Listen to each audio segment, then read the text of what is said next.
March is National Kidney Month, so this month we're talking about being kind to our kidneys by eating less salt every day. Hello everyone, my name is Stella, and today we're going to be doing a quick nutrition game on excess sodium in the body and how it affects our kidneys. So, did you know this is on average how much we eat as Americans of salt per year? It's over 4.5 cups. The American Heart Association recommends less than 2 cups, like this. So if you were to look at it on a daily basis, we're eating about 1.5 teaspoons of salt a day. We really want to be eating about 3/4 of a teaspoon a day, so half of that. So 3/4 of a teaspoon is equal to about 1,500 milligrams per day. Because sodium is an important substance in our body, it's just that in excess it can lead to elevated blood pressure. Justin, do you know what it's called when we have elevated blood pressure for extended amounts of time? Hypertension? That's it, nice job. Hypertension puts us at risk for many other diseases, including kidney disease, which is why we're talking about hypertension this month. So oftentimes it can be tricky to gauge how much salt is in the meals that we're eating, especially with pre-made or restaurant foods. Even when foods appear to be healthy, they can often be full of a lot of sodium. Here we have tubes of salt that are indicated with different milligram amounts. Right here is 1,500 milligrams per day. That's what we're supposed to be ingesting. So what we're going to do, Justin, is pick a restaurant that you like or that you've heard of and find a food item, and however much salt you think is in that food item, you're going to put it close to one of the tubes. Ooh, well, I do love Chipotle. Chipotle? Will you open that packet up for me? Absolutely. What do we got on our Chipotle menu? So here we've got a carnitas burrito. Sold. Sold. Okay. All right, this carnitas burrito is loaded up with some rice, beans, fajita veggies, some fresh salsa, a little sour cream and cheese, and some guacamole. All right. So how many milligrams of sodium do you think it has? It's, probably got some fat in it, but I don't know. I don't think it has that much sodium. Maybe 500 milligrams. Pretty fresh, for sure. Yeah. Let's put it near the 500 milligram mark. Let's try one more. Which other restaurant do you want to give a shot? Panera is super tasty. There it is good. We're going They have for some Panera. pretty fresh food too. All right. So we've got on the menu a blueberry scone, a roasted beet quinoa and citrus salad with soy miso dressing, Okay. a chicken panini. Sold on the chicken biscuit. I love chicken panini. And how many milligrams of salt do you think we're looking at? Oh, I bet you they add quite a bit of salt to the chicken and cheese. I would say 1,000 milligrams. 1,000 milligrams for sure. Okay. All right, let's take a look and see what they actually have in there.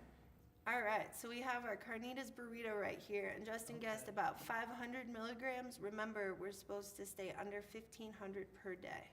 Okay. This 1,500. burrito has 2,700 milligrams in it, almost 2,800 milligrams. Oh my gosh.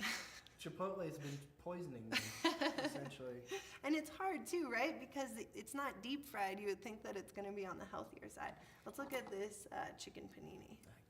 Frontega chicken panini. We're at 2,000 milligrams. Oh my gosh.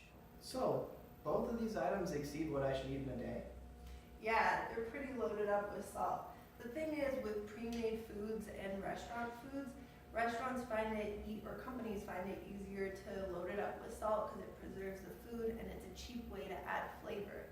However, there's so many other ways to add flavor. Yeah. What other ways besides salt could I flavor up my food? So let me show you the backside of this handout here. We've got a few different suggestions for daily practices that can help take down the salt levels. So one of them is just eating less prepared and processed foods, sticking to the fresh and healthy foods, and just cooking at home. Another thing to be mindful of is condiments, or our condiments. Ketchup, salt, soy sauce, hot sauce, they're all tasty, but they are loaded up with salt. So instead, we can look to spices.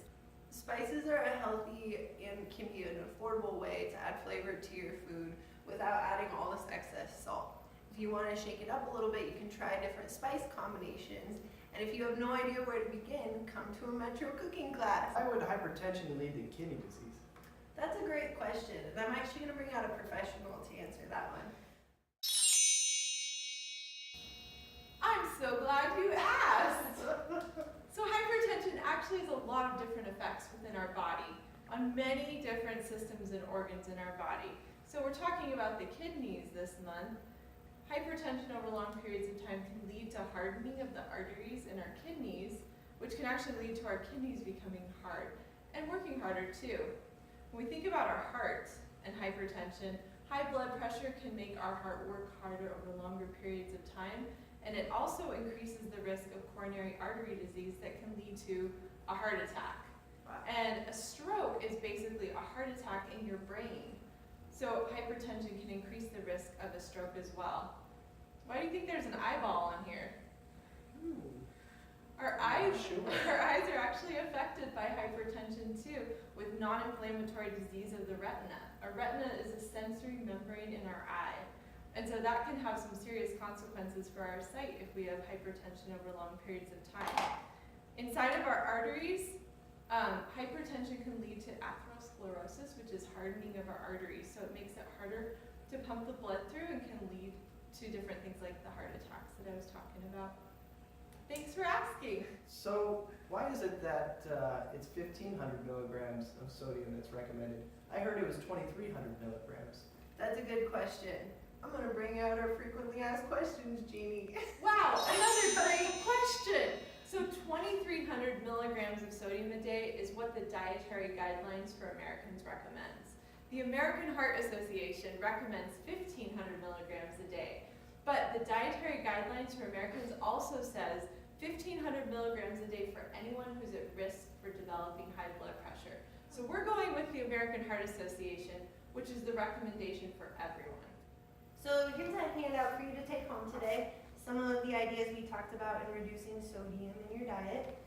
And then on the front here, we have tips on reading a food label. You can use it while you're in the market today. Excellent. Now I can make some healthier choices about sodium.